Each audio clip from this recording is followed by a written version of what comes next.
Hi there, welcome to Developing Academic Literacies.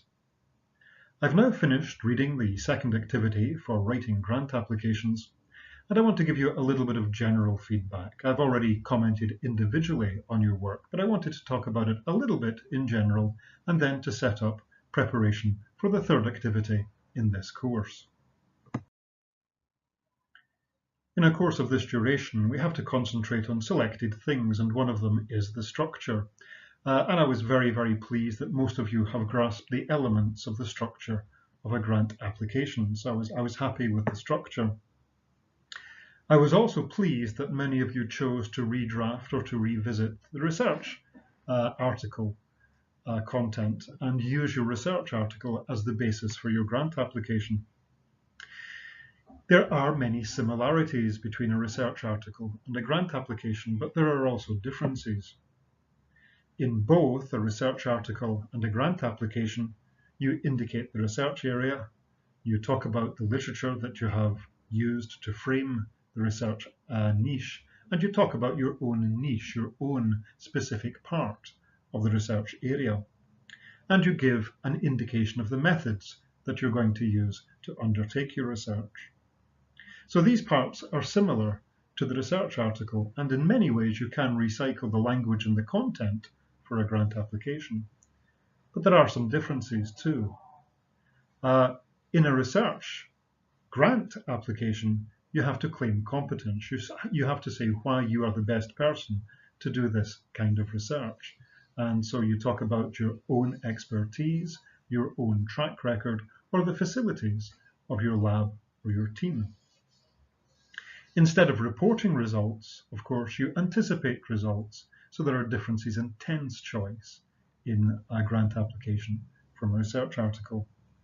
And also it's more common in a grant application to talk about how the research fits into a long-term vision or goal. So these are elements of a grant application that are not so evident in many research articles. And I'm glad to say that most of you included those elements and showed that you understood those elements in your applications. So now I'd like to prepare for your third activity. As I've said before, grant writing involves a lot of redrafting. Some of you have already redrafted your research article for your grant application, and I'd like you now to redraft the first abstract. So take what you wrote for activity 2 and improve it and enhance it for activity 3. To do that, you will incorporate my comments. I have usually given comments to you individually, so make sure that the language has improved. But also, I'd like you to focus on 4 things. First of all, I'd like you to claim value or innovation for your project. What is it about your project that is valuable or innovative? Secondly, I'd like you to think about your previous research, your track record, and link that more explicitly to your anticipated results for your new research. So what you're linking is your past work and your future work. Some of you are writing very good grant applications, but you don't sufficiently state the importance of your work. People are going to give you money, so you have to state the importance. So I'd like you to make sure that the importance of your work is very explicit. And finally, I want you to imagine that you've already sent in the grant application and you've got some reviewers' comments, perhaps my comments. So what I'd like you to do is to respond to the reviewers' comments.